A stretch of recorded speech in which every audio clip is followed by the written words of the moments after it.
tua te kāwana lahi ka hapa mai ke motu ko Niue. Tau se foke. Head boy. Yo, whakalawha. I'll get my cream for my little wife. And I should tell John, keep up his whakahau Niue because it's improving. Oh, Kingston. Yeah, aku kasih ni kolam. Rice? Yep. Have some rice, son. I've got some chicken, but it's spicy chicken. Ooh, nice. Whakalawha atu mākou. Happy Niue Language Week. I'm just here, as you saw, my son got his haircut by Kingston. Old Kingston coming for the cut. Yo, always come for the mean cuts. So if you're looking for a cut, yo, Chop Shop and Pamure, make sure you check it out. Come through. I just this is my cohort. Busy today. Was at the Mui Mui tour, kickboxing with Jackson. Now I'm getting ready, getting a haircut because I'm going to Niue. So Kingston's just gonna come here. Do you want me to take the hoodie off? No. That's right. All right. Yep. Take the beanie off there. All right. Okay. So that fade. Thanks, Kicks. Man, now I'm ready for Niue. Got the. Ooh. Jackson's ready. This is my brother-in-law and sister's house. Whakolahi Pira. Man, Sandy, my sister Sandy.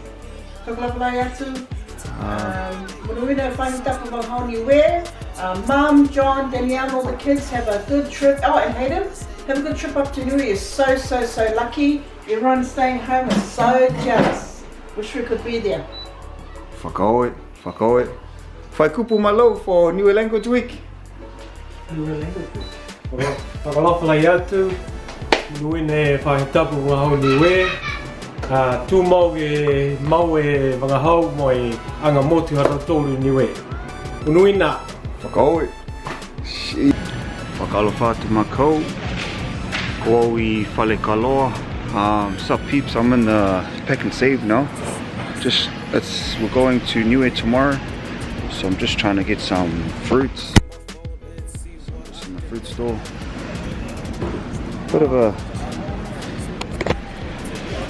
Bit hard, eh? Trying to figure out what to do because I've got 3 kids. They like to eat different stuff. And yeah, so I don't know what I'm doing, what I'm gonna buy. But we'll figure it out. Probably the next vid I'll be in Niue. So yeah, we'll see what happens. If you know how this is, you know, you text up to Niue, it's pretty hard.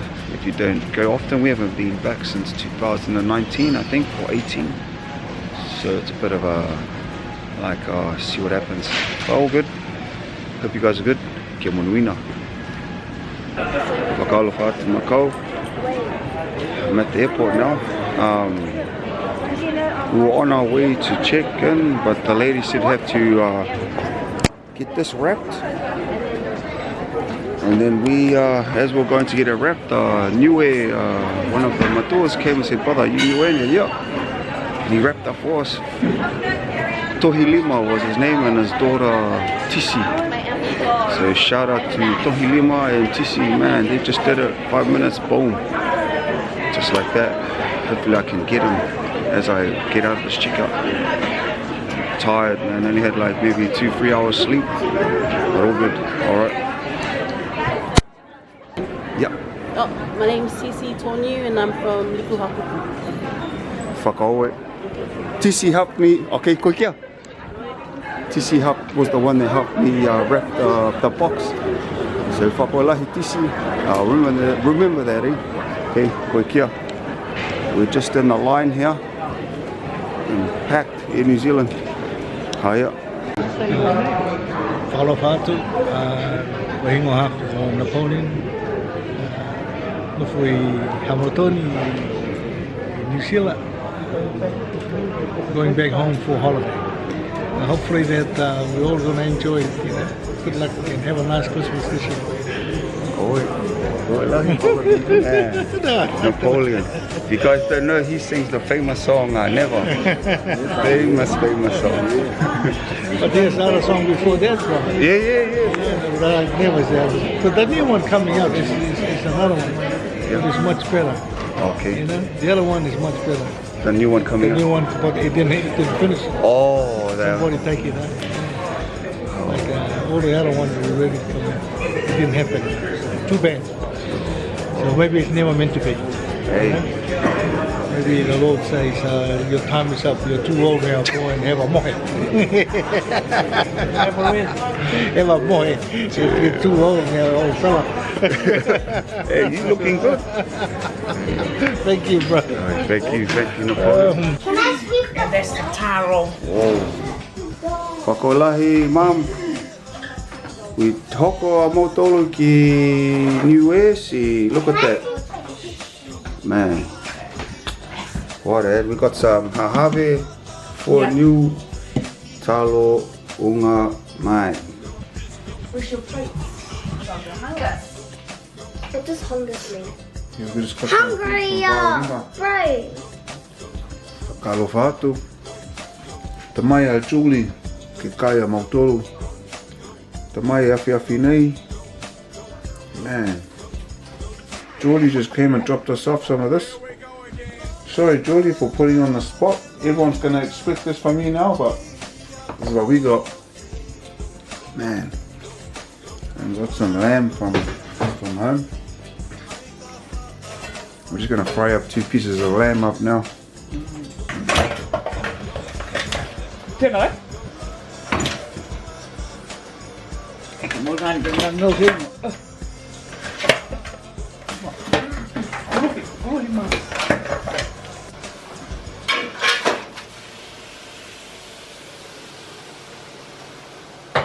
That's it.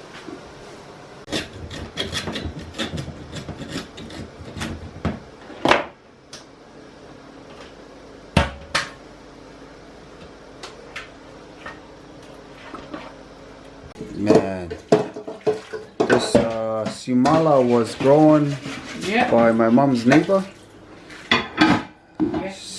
But what, 6 months ago? No, 3 months. 3 months? About 4 months. Yep. So, and I said, oh, you'll be ready when I come back in October. Sure enough, he just went to the bush today with his wife. Gee, this is exactly what I needed. Oh. And moho te taunga. Oh.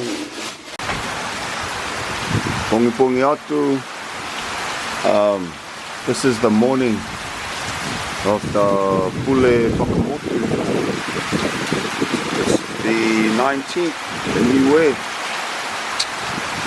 And it's been thunderous overnight. It's about 6 o'clock this morning. And look at this. Hopefully the weather will change. It's everyone's asleep. Danielle's awake, so I might just go to the gym. Alright. We'll catch up with Pulefakamotu. Happy 50th Pulefakamotu. Happy 50th Pulefakamotu. Son?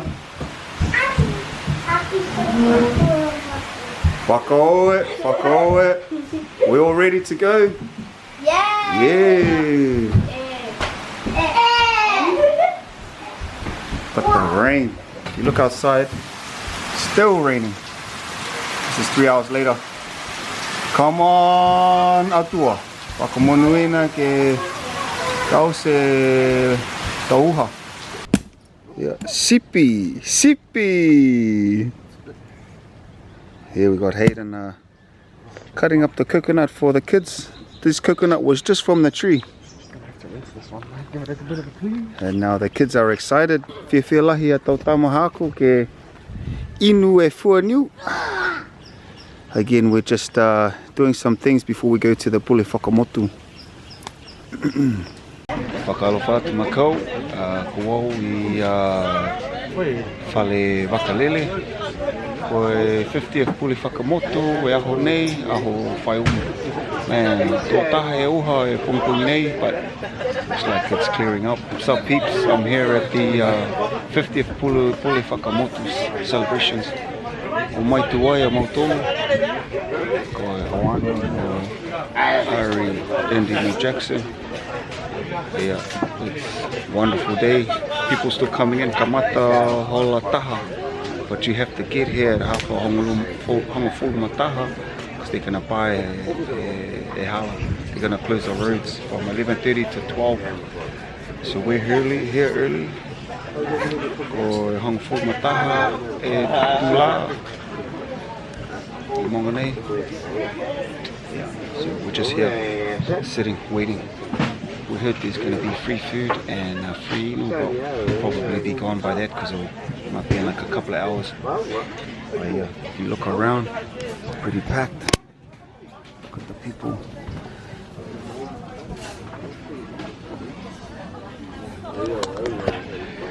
Yeah, people are here early. But yeah, okay, we'll catch up. My mom and ko matufafine haku mo sehina. Say hoko mai. They're just picking up Mele and Mina. Yo, okay. To Filipino. To Puaka. Takihi. To Sisi. Moa. Whaikaika. Moa. Man, to Mississippi, to Kapinukai. That looks like something. Oh, otter. Nice, some salad.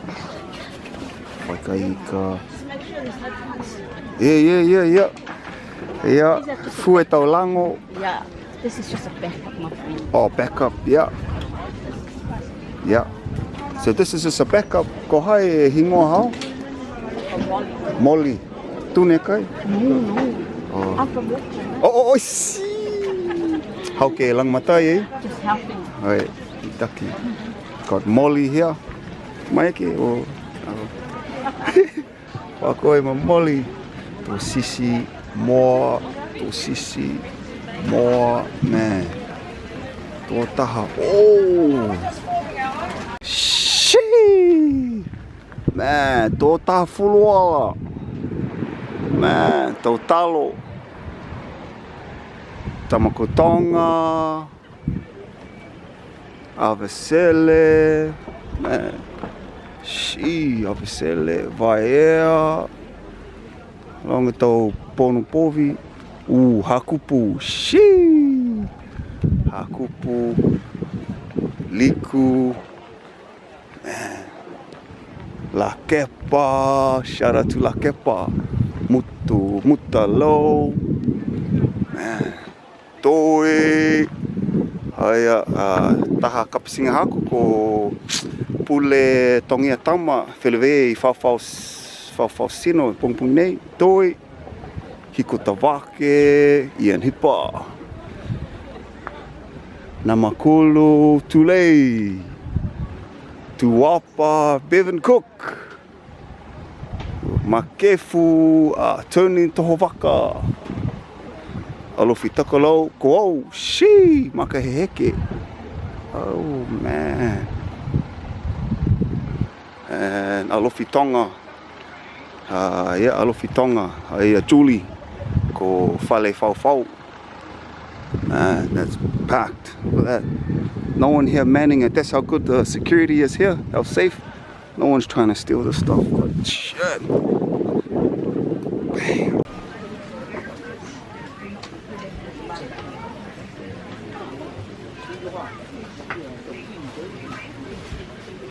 Of Utilities and the Ministry of Finance, including Customs, Immigration, Economic Planning and Development. Welcome, Honourable Minister, and your beautiful wife.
Thank you to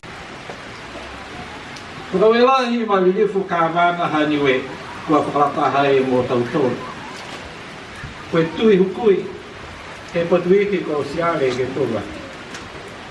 Your Excellency, Right Honourable Dame Cindy Kira, Niue is the Governor General.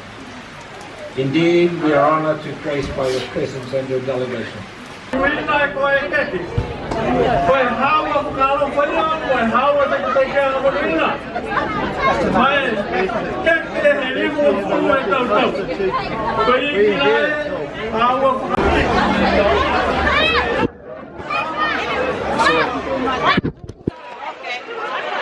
Pulefakamotu coat. They've just did the leongi for the food and man, just 5 seconds ago was empty. Now, back. Have a look at the food. I'll show you what it looks like. But man, this is what the food. Look at that. Oh, Pulefakamotu. Hey, talofa, malo. This is the brother. You alright to be on the camera? Oh yeah. Head boy. Yo, Pulefakamotu. Pork, baby. Yeah.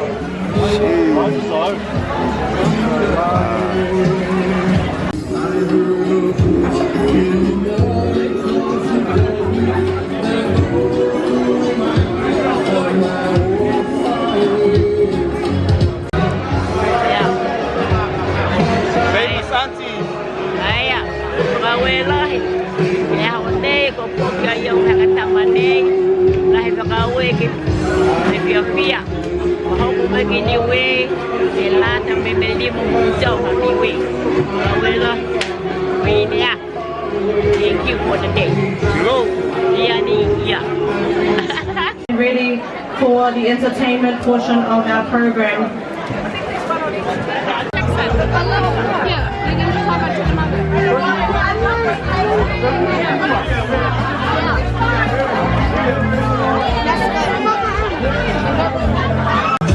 What's that?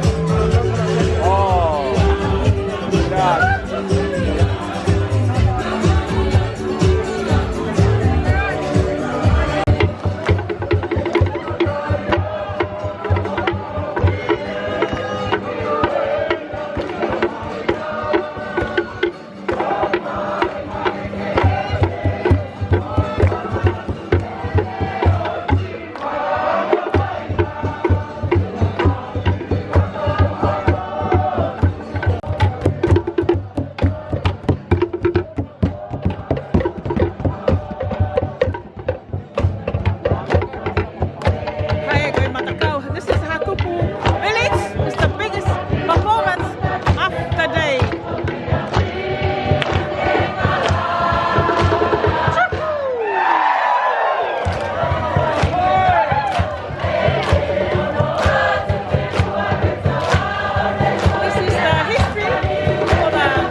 我冇嘅小豆，小豆噶，我小。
Yes. And she's now based in Perth. Yes, I'm based in Western Australia in Perth. But your mum, Mother Eric, she was my mentor in mental health. That's why I grew some wings and flew away and I worked with my people, the Aboriginal people of Western Australia. Mental health, yes. Wow. So nice to see you, John. I really like watching the shows. It's kept me connected to my Niue roots. Yeah. Seeing Marley, the you did. Oh. Keep it up. I also watch you because you're on the whole Niue. I was telling Hayden. Hayden at the hospital yesterday. Go get my cream for my nipple bites. And I said, tell John, keep up his on the whole Niue because it's improving.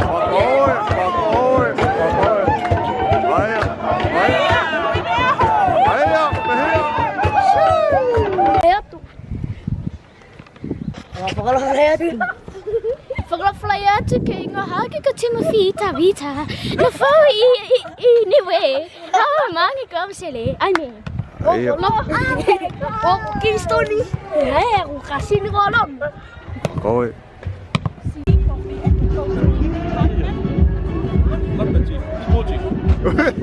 Yeah.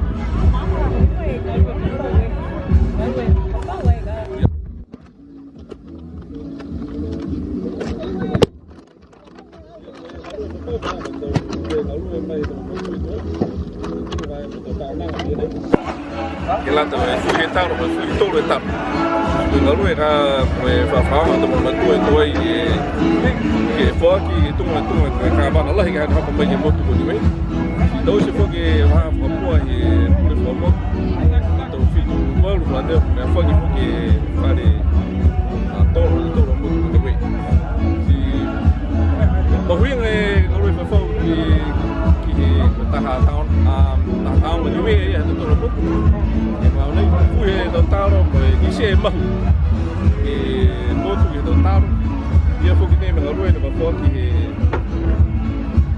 họ tụi phó nó tụi mua bún rồi tụi mua phở ấy lấy bao cái tụi mày bài long ở tụi mày bài rồi tụi ấy rồi tụi phong làm bên này cái mày tụi phụ phải luôn còn nó là hình như cái nó cái mơ cái tụi tao còn mà huy ngày tao rồi tụi nó một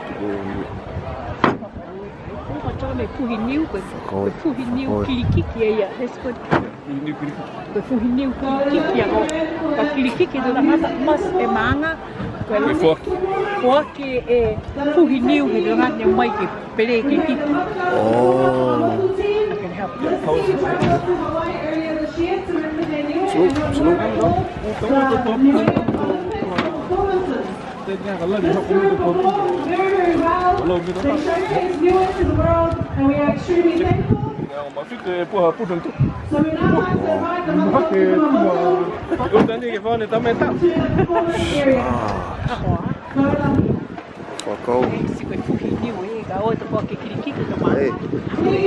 This is what you call a puhi niue. On cricket days, each village will prepare a puhi niue for the visitors to come. But many years ago, normally they'll have puhi niue along the roadside. We are talking about the 60s then. But even with the kilikiki, the cricket match, the home people will prepare their puhi niue. Yes. For the visiting players. The host will prepare for the visitors. Ka mai ke pele kilikiki. And even with the fuhitalo, see, with the fuhitalo here, you will only have the total Does it 4 or 5?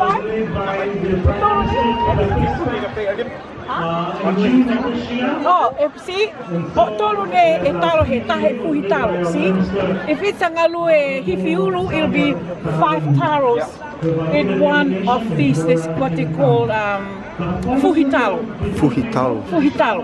See, 3. But when it's a hifiulu, or they'll put 5 taros to make up one fuhitalo. Oh. And different taros. So who's getting all the food? Who's the villagers? See, this is Alofi North section. Oh yeah. And section higher. That's probably what the guy was saying, but it was too fast for me. Yeah, this is Makefu. And who provides the food? The people in the village. Only the people in the village. They will bring the taros, and that's what they call ngalue papau, like what the Minister of Agriculture said. So who brought all this here? The people in the village for free. To give to the villagers? That's their thing, and they'll take it back now, see, distribute in the village. Yeah, see, all the villagers bring this to display, and then they'll take it back to their village. To their village and redistribute. To their own village. To their own village, the members of the village. But what we got here, these are all free, provided by the growers. Yeah. Okay, they tofu hitalo. Si tu kay talo ya, talo high. Talo high. See, this is a talo. Talo mangau. Talo mangaua, see? Mangaua. And it's a talo lawila. It only goes to all these taros here. Each village, Alofi, in the past, it was huge. Yeah. You know, it'd be more. I think this is only not even half what normally used to be from the people of Niue. Wow. And that's Alofi South there. Yeah. This is the member for Alofi Topelau, Tutuli, for the government. They came, John, ask him a question. Whakalawatu matakitaki. Yeah. Whakalawatu. Koe whakamahama ka hahe. Koe e ngalue papau ka. Papau. Siko na tau se ni he to maang halau tolu nga. Kasi maang madam pepei. Tupu do taro madam pepei. All of us are feast. Okay. This is. Wow, mani ke do mana. Foi ang hau lalai. May Pulefakamotu.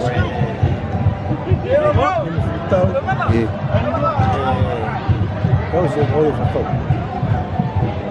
No aí he galue papau. Siko tamai ni he to maanga halo tulu to galue ke patata. Siriwaki ni mo ia he to tangata ka. Yeah. Koe whakatu whanau e tau kuha maa, kuha puni. Oh, koe koloa, he kon whanau e me whakaiga. This is the government's contribution to each village. See, they've got their corned beef there. Oh, the corned beef. That's the government. The government's coming. Normally they have fish and puaka too. This time they don't have those things. This is smaller than what is normally lalahi, maybe 3/4. 1974. It's done in a local green. Yeah. Oh, yeah. And fish, pigs, taro, Gee. Leva ke tau se? 1974, the first Niue Constitution celebration he was talking about. Yeah. Wow. 50 years ago, the taro, the wika, the koloa kai, huge. This is small, right? How many months preparation for this, you think? 7-8 months for a taro. Yeah. Yeah. In advance, eh? Wow. Pepe, how is this every tolong at the phone? You might do that the Pulefakamotu.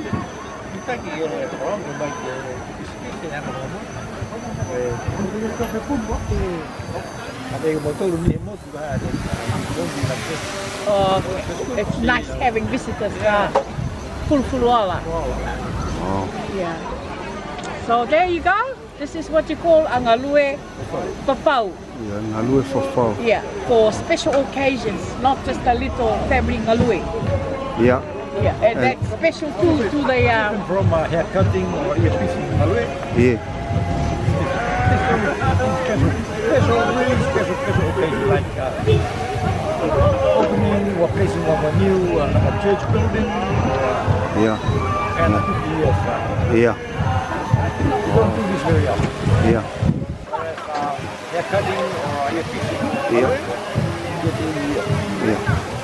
Thank you to Tuli Heka. He's the MP for Alofi Tokelau, where we come from, John. When we opened 1974, opening of the town Niue. Yeah.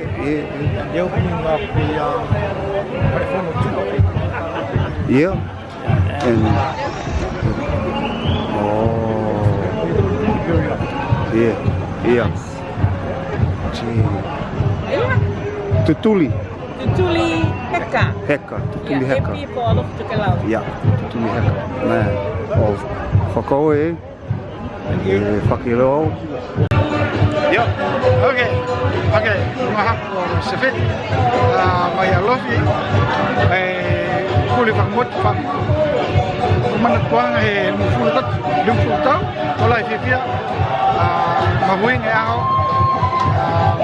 long atau tangata, he fu mato, kenang mampu sim mai sima, olai fifia ki, matak mai tamai pecon ke tutale kana channel. YouTube. We have to pagmunuin na Pulefakamotu ke tangata Niue ni Pulefakamotu ke foku mai tumatkan na Niue ni Pulefakamotu ke. We like Pulefakamotu. Oh, yeah, pro. Whakau e, on the spot. See you, Auntie. Oh, that's the boss. Yeah, okay. See you, Auntie. All right. I'm